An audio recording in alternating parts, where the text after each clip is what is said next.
In this series, I'll be giving a detailed summary and brief review of each episode in the new Disney Plus series, Star Wars: The Bad Batch. Before getting started, a quick warning that this video will contain spoilers up to the end of episode 1. We begin in the midst of a battle between Republic or clone and Separatist or droid forces on the planet of Kaller. The Republic forces are being led by Jedi Master Depa Belaba and await reinforcements. Padawan Caleb, later known by the name of Kanan, arrives with his supposed reinforcements noticeably not in tow. When questioned further on the matter, Caleb assures his allies that 5 additional clone troopers will arrive soon, evoking a bleak remark from the presiding clone captain. Before the young commander has a chance to counter his subordinate, a rumbling from a nearby tree line draws the attention of every clone and droid in the vicinity. The droids open fire on the perceived threat, only to learn a harsh lesson that blaster fire isn't very effective against the boulder careening toward their position. In the ensuing chaos, the 5 reinforcements, officially known as Clone Force 99, burst onto the scene. Wrecker takes the lead and, like a charging rhino, tramples over any droids unfortunate enough to stand in his path. Sergeant Hunter, vibro knife in one hand and blaster pistol in the other, begins cutting a swath of metal carnage as he moves through the crowd of enemy forces. Meanwhile, Tech deftly dodges enemy blasters, planting EMP devices on every droid he brushes past. Joining the fray is the 4th member, Echo, more machine now than man thanks to the cyborg transformation he underwent during his Separatist imprisonment.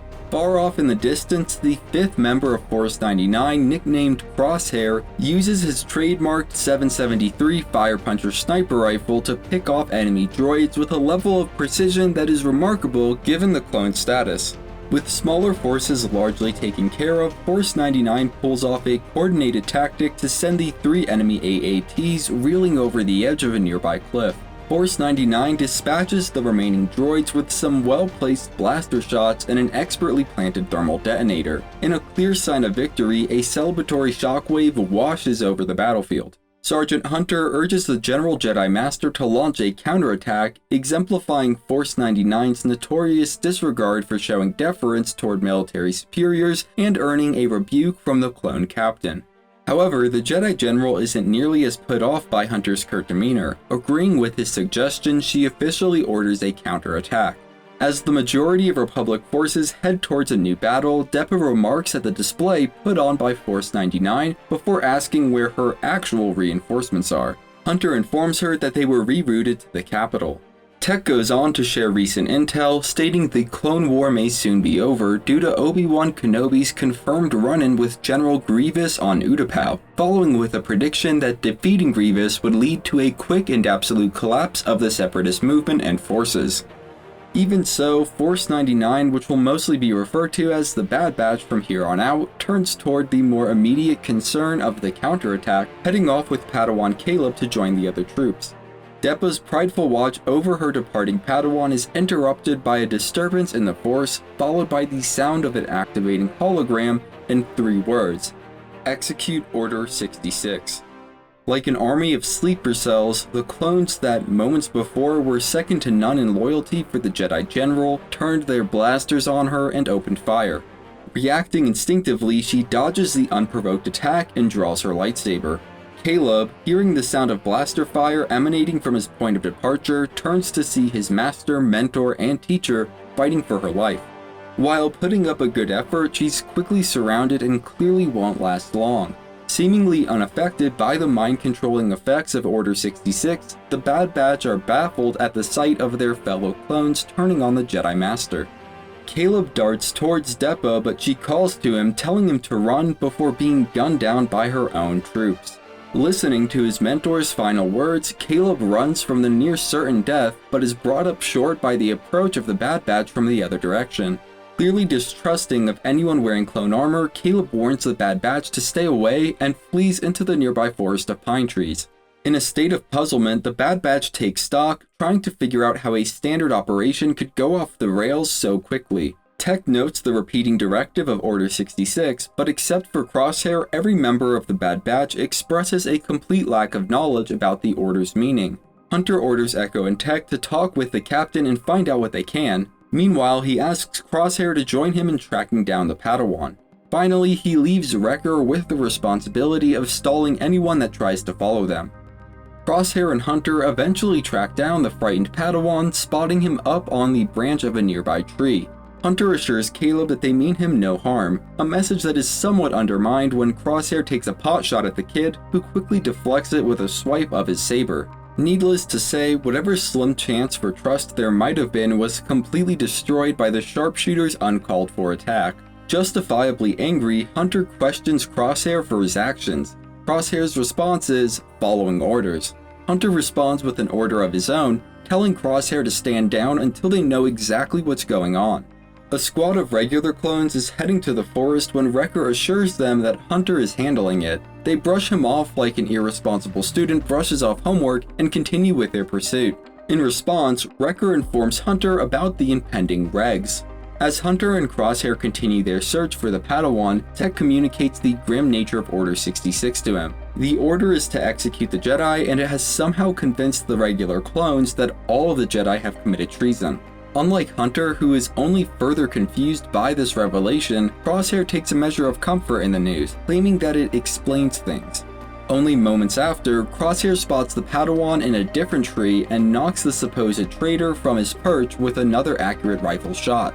Caleb, lightsaber drawn, charges the attacking clone. Despite Hunter's efforts to stop his squad mate, Crosshair fires multiple shots at the oncoming threat.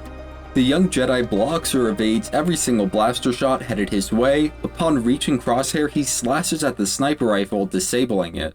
Crosshair attempts to pull off a shot with his sidearm, but Caleb is faster, launching into a flying kick that sends the Bad Batch member hurtling into the broad trunk of a tree, knocking him unconscious. Hunter tries to allay the Peacekeeper in training, throwing his weapon to the ground in a sign of trust. However, the fear and confusion caused by recent events are too much to overcome, and once again Caleb flees, stopping mere moments before plunging over the edge of a waterfall. Hunter approaches Caleb, giving peaceful discussion another go. Caleb accuses Hunter of killing his teacher, grouping him in with the regular clones. Letting out a sigh, Hunter distinguishes himself from the rest, responding with, "The others did. I'm just as confused as you are." At that moment, Crosshair comes back around from his recent bout with the tree trunk. Hunter continues pleading with the young Jedi, and for a second it seems like he might actually break through Caleb's shell of fear. Unfortunately, the sound of other clones approaching dispels any brief illusion of safety. Launching into a powerful jump, Caleb leaps across the divide, sparing one final glance at Hunter before disappearing from sight beyond a line of trees. At this point, Crosshair catches up to Hunter, asking him where the Jedi is. Hunter, displaying some semblance of intelligence, doesn't tell Crosshair the truth. Instead, he makes up a lie, telling Crosshair that he stunned the Padawan when he jumped and that he didn't make it, effectively bringing an end to the hunt. The Bad Batch are next seen en route to Kamino, home and training grounds of all clones. Lacking any sense of modesty, Crosshair expresses his skepticism towards Hunter's tale about the Padawan's fate, noting to the sergeant, usually when someone falls, you look down, not across. Hunter shrugs off the thinly veiled accusation before putting some distance between himself and the suspicious marksman. Moments later, the Bad Batch arrive at the landing bay to find multiple signs of a shifting paradigm. Shock troopers, the Coruscant Guard, have been called back to base and away from their post. The entire base is under a level 5 lockdown, and the lifeless body of a Jedi is carried past the squad. A nearby clone informs the batch that General Grievous and the Separatists have been defeated, bringing an end to the war. He also notifies them of an impending General Assembly later that day. Hunter and his squad head towards their barracks, taking note of the Reg's strange behavior. Upon arrival, it can be seen that the Bad Batch's barracks is visibly cluttered and allegedly smelly. The squad settles in, and when Wrecker comments on the successful missions and how they completed their objective, Crosshair counters, saying not every objective. This draws attention of everyone in the room. Crosshair goes on to insist that Hunter let the Jedi Kid escape, calling out the sergeant on his lie. Hunter retorts, stating that he doesn't consider executing their commander a mission objective. When Crosshair insists that orders are orders, reflecting an attitude that the Bad Batch never held, Echo changes the subject. He claims that it makes no sense how quickly the clones could turn against their Jedi General given all the time they spent fighting alongside her. Tech explains that the clones were genetically designed to respond to internal programming, which would ensure that they follow any order without question. He then goes on to say that they, the Bad Batch, had received unique manipulations to their DNA in order to endow them with certain gifts: Wrecker's brute strength, Crosshair's sharpshooting skills, Hunter's enhanced senses, and his own exceptional mind. He speculates that this manipulation rendered them all immune to the effects of the programming. Sparing a glance at a clearly distraught Crosshair, Tech qualifies the statement, saying that he can't be 100% certain of it. Speculations quickly turn to Echo, who was a regular clone but didn't respond in the same way. Tech postulates that the cybernetic alterations Echo received during his imprisonment must have wiped out all of his preset behavioral modifications. At that moment, a call can be heard over the intercom ordering all personnel to report to the staging area for a briefing on the state of the Republic. The briefing is from Lord Palpatine, declaring that the Jedi have been eliminated due to their attempt on his life, and that in place of the Republic, the First Galactic Empire will rise. Like drones, the regular clones begin cheering and clapping in unison at the Emperor's proclamation, all but confirming Tech's suspicions. Leaving the staging area, the Bad Batch are snuck up on by an unassuming young girl named Omega. After a brief introduction, she goes on to reveal that she's been waiting for their return, referring to each of them by name. A Kaminoan by the name of Nala Se interrupts the short conversation, explaining that Omega is her medical assistant and that there is work to be done before whisking the young child away. The next day on Kamino, Admiral Tarkin, right-hand man of the self-proclaimed Emperor, arrives to assess the necessity of more clones, given that conscription would be a much more cost-effective alternative. Later, the Bad Batch are getting some grub at the mess hall and discussing the Imperial officer's arrival when they are joined by a cheery Omega. She explains that she likes them because, just like her, they don't fit in with the rest of the clones. A couple of regular clones pass by, derisively referring to the motley bunch as the Sad Batch, while making no efforts to keep their insults from being overheard. Omega responds by nailing the rude clone in the back of his head with a space burrito. It seems like a fight is inevitable, but Hunter's attempt at de-escalation, combined with Wrecker's intimidating presence, proves to be a potent form of deterrence. The disgruntled clone is satisfied to walk away, but not before telling Omega to know her place and calling her a lab scrubber. This time it was Wrecker that retaliated, but instead of a single burrito, he threw his entire tray at the insult-leveling clone. At this point, it was clear that no peaceful understanding would be met, and with that understanding, the fight began. All members of the Bad Batch joined in on the fray, except for Crosshair, who hoped to go unnoticed as he continued eating. Those hopes proved futile as a reg sent Echo clattering into Crosshair's tray, dragging him into the fight. Recovering from the throw, Echo spotted Admiral Tarkin witnessing the squabble from the observation deck. The Admiral's curious expression was the last thing he saw before a nearby reg used a metal tray to send him into the realm of dreams. Echo awakens to find himself in a disturbingly familiar scenario, and finally taking notice of the scanning droids sends him into a full-on panic attack. Luckily, Omega was nearby to calm Echo down and explain that he's just being looked over due to his recent injury. The Bad Batch arrive to inform Echo of the bad news. They've all been summoned to see the Prime Chancellor, likely because of the fight they started in the mess hall. Before making it to the Chancellor's office, the Batch receive a new order handed down from Tarkin to report to the training grounds for a combat efficiency test. The test begins as expected. The squad and simulated enemies are all shooting training rounds, avoiding the unnecessary risk of injury. Hunter organizes his team well, and they manage to neutralize all hostile threats in the area. It's at this point that Admiral Tarkin orders in a new set of foe enemies, these ones using live rounds. Charging the new threats head-on, Wrecker receives a first-hand demonstration of the change in rules, getting shoved back and taking a live round to the shoulder. The Bad Batch might as well have been missing all of their shots given the complete ineffectiveness of the training weapons on these new opponents. Surrounded and lacking almost any hope of victory, the squad leaps into action. Singling out two of the hulking droids, Echo provides a brief distraction, allowing Wrecker to tackle one of the two to the ground.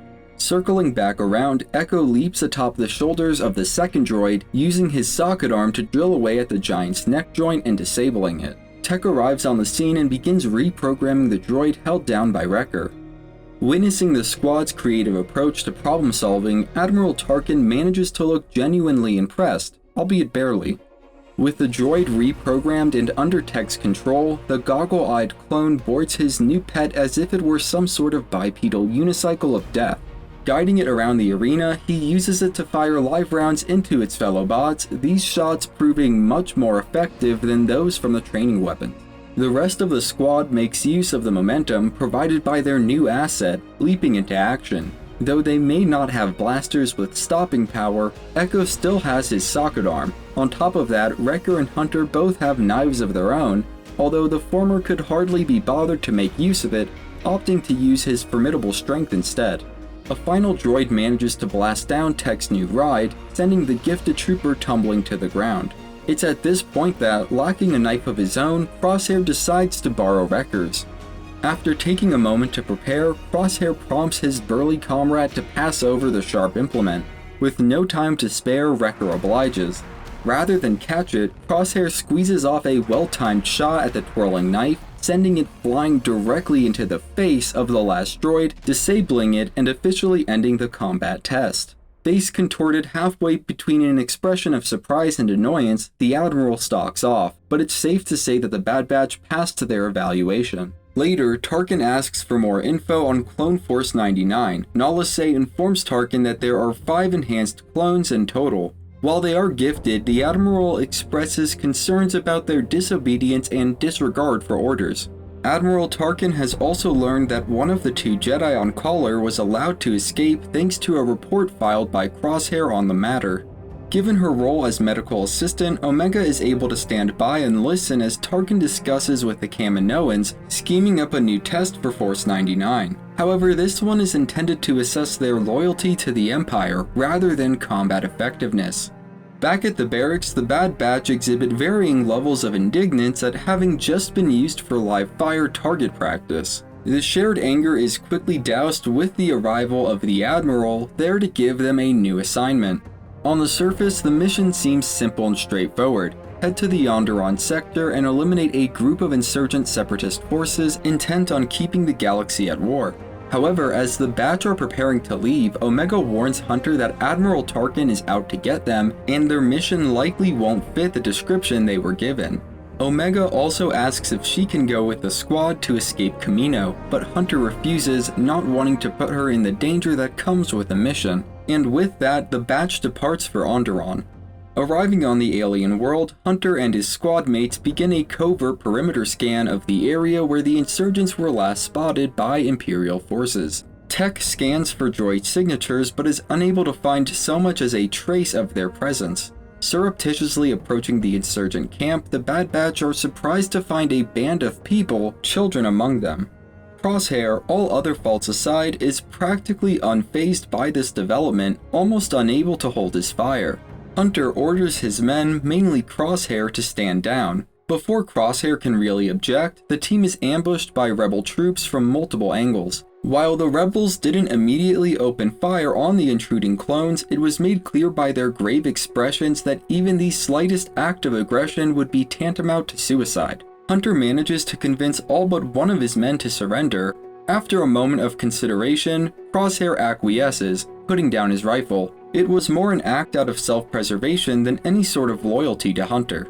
Arriving at the campsite, Echo notes that the so-called insurgents aren't separatists at all. They're Republic fighters. Saul Guerrera, renowned resistance fighter of Onderon, steps forward, explaining that they are being targeted because of their unwillingness to be conscripted into the Empire's army. Upon realizing that they were sent to eliminate civilian targets, elderly and children included, Hunter comes to grips with the nature of the new Empire. Though in disagreement about many of the finer details, the clones and Saul agree to a peaceful, if uneasy, parting of ways. Before leaving, Saul warns the Bad Batch that while the Clone Wars may be over, a civil war is about to begin. Nearby, an Imperial probe droid spies on the interaction as it unfolds, undoubtedly reporting the information back to Admiral Tarkin. As they leave, the Bad Batch discusses how they should proceed. Fighting droids was clear-cut, simple. Fighting civilians, on the other hand, is a bit more complicated. The only unperturbed member of the Bad Batch is Crosshair. He doesn't care who or what the targets are, he just wants to complete the mission and follow orders. Hunter calls the sharpshooter out on his recent and sudden devotion to the Empire and their orders. In response, Crosshair questions Hunter's leadership capabilities. For a moment, it appears Hunter is going to blast away the defiantly undefiant squad member, but he instead fires off a shot just to the right of Crosshair's head, downing the probe droid. The spying droid reminds Hunter of the discussion he had with Omega about Tarkin and the Empire. Tech takes this opportunity to inform the squad that Omega is the 5th of the 5 altered clones Nala Se referred to in her discussion with Tarkin, confirming it with DNA testing. At this information, nearly all of the remaining Bad Batch members plan on returning to Kamino to rescue Omega, with Crosshair being the lone objector. Back on Kamino, Omega gets into trouble snooping through the Bad Batch's barracks with AZ. She gets caught by a clone trooper and is taken to the detention center. The Bad Batch arrives back on Kamino to a less than warm welcome. Departing their ship and entering the cargo bay, the 5 enhanced clones are ambushed by a platoon of regs swarmed in all directions. Admiral Tarkin makes a personal appearance, letting the Bad Batch know that they are being charged with treason for conspiring with Saw Gerrera. Dressed in nothing but their undergarments, the 5 soldiers are secured in a holding cell to be dealt with at a later time. Fortunately, they're put in the same confines as Omega, fulfilling at least one of their objectives. To Omega's astonishment, Hunter reveals that they returned to Kamino to find and rescue her. She agrees to join them, should they escape their current predicament. Once again, Crosshair tries to put all the blame on Hunter, but the rest of the batch remains steadfast in their loyalty. It's clear that if any of them were in charge, sans Crosshair, they would have made these same choices. Crosshair continues to argue, saying that every decision Hunter has made since Kaller was wrong. However, to everyone else in the room, it's clear that something has been wrong with Crosshair ever since their mission on the snow-covered planet. Setting aside disagreements, Hunter puts the focus of his team on working out an escape plan. As Crosshair takes a seat, he displays an obvious sign of mental disturbance. Something is clearly eating at him. Laying a comforting hand on his shoulder, Omega manages to soften Crosshair up a little, saying that she knows he's angry, but also that it's not his fault, he can't help it. This impromptu therapy session is cut short as an attending reg orders Crosshair away, addressing him by his official clone identification number, CT-9904. Crosshair shakes his head before standing and allowing himself to be led out and away from the cell. Moments later, he settles down onto an operating table. Overseeing the operation, Nala Se informs Tarkin, to the surprise of no one, that while CT-9904 does have a less active inhibitor chip, it's still at least semi-functional. Tarkin asks Nala Se to intensify the chip's programming, and she complies. This process appears to be less than comfortable. Back in the detention center, Tech manages to work out an escape plan, recalling a weak spot in the walls of the cell. With a combination of timing, clone obliviousness, and brute force from Wrecker, the batch managed to open a small passage for Omega to escape through. As she heads for the ray shield controls through the vent shaft, a group of regs notices her absence. Seeing that the time for subterfuge has passed, Omega pushes out the vent grate, falling on top of the 3 regs and knocking them to the ground. Getting up, she rushes over to the control panel and disables the ray shield, freeing the rest of the batch to incapacitate the recovering guards. Taking a moment, Wrecker compliments Omega on a job well done, causing her to light up despite the serious situation. Employing stealth, the Bad Batch make their way to the hangar. They arrive to find their equipment neatly packed away on the hangar floor, suiting up in short order. Tech is left with the task to start up the ship, while Hunter and the others seek out Crosshair. However, it seems Crosshair found them first, with Omega literally foreseeing his imminent arrival.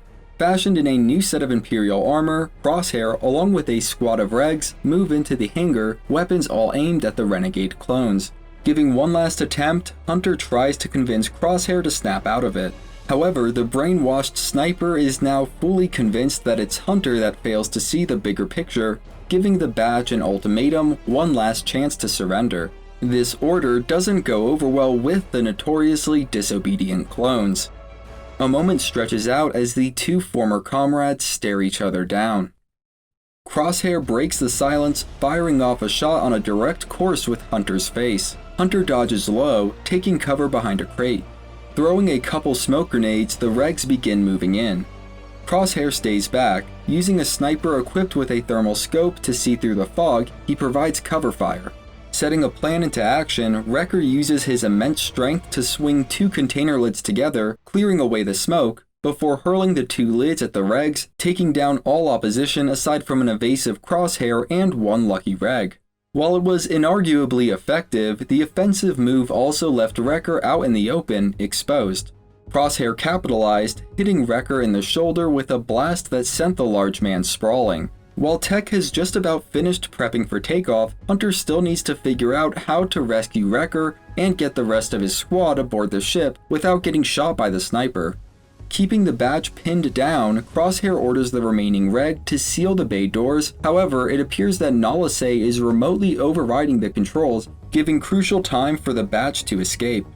In timed coordination, Hunter begins laying down suppressive fire as Omega heads for the ramp, and Echo picks off the remaining reg, then begins to pull Wrecker toward the ship.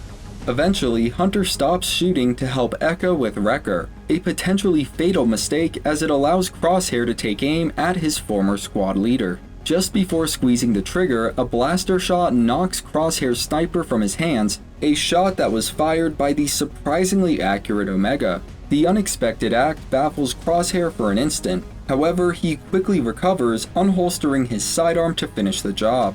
Omega reacts faster, firing several more shots at the sharpshooter and sending him diving behind cover. That gave Hunter and Echo all the time they needed to finish dragging Wrecker aboard the ramp of the ship, which began taking off as soon as possible, evading a last few stray shots from Crosshair. Satisfied with her handiwork, Nalase heads to the Prime Minister, informing him that while the inhibitor chip augmentation on Crosshair was a success, the remaining members of Clone Force 99 escaped, along with Omega. In response, the Prime Minister tells Nalase to keep any info on Omega and the Bad Batch under wraps, at least until more is known about the Empire's intentions. Echo tends to a disgruntled Wrecker's wound aboard the ship. Omega manages to calm down the ultra-strong clone by giving him his stuffed animal. Following Wrecker's evaluation, the Bad Batch group up in the control room and plot a course to Sector J-19 to see a friend that might be able to help them evade the Empire. Strapping in, Omega gazes out at the galaxy of possibilities set before her. A plethora of technological whines and beeps sound the impending jump to hyperspace, and the stars literally stretch out in the reflections of Omega's eyes. And that is the end of this episode. This first episode was really awesome. It was great to see the Bad Batch reacting to the shift in attitude of the regular clones after Order 66. It was also cool to see Caleb, aka Kanan from the Rebel series, as a Padawan, and how he survived Order 66. There are still plenty of questions left unanswered on how Kanan managed to lie low and escape from planet Kaller, which I'm hoping this series will answer. The Bad Batch are the spotlight and namesake of the series, and their interactions are enjoyable to watch play out, especially between Tech and Wrecker, one pointing out obvious conclusions to the other's never-ceasing amazement towards just about anything. I also think this episode gives us some interesting insights into how the clones' programming and inhibitor chip manages to manipulate them and how they perceive it. The way Crosshair acts makes it seem like that to him, he's able to see the bigger picture, why the Empire's right, and why the Jedi and Rebels must be eliminated. Now, for a child character, Omega is alright, and I'm looking forward to see how she grows over the course of the series. From what I remember, clones are supposed to develop quicker than normal humans, so she may not stay a child for long.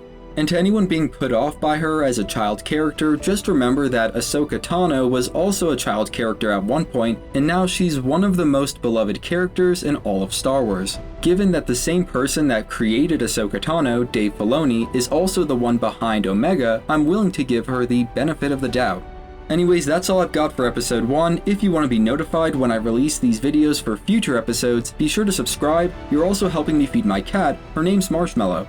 Have a great day. If you're here today, have a great Thursday, and as always, thanks for watching.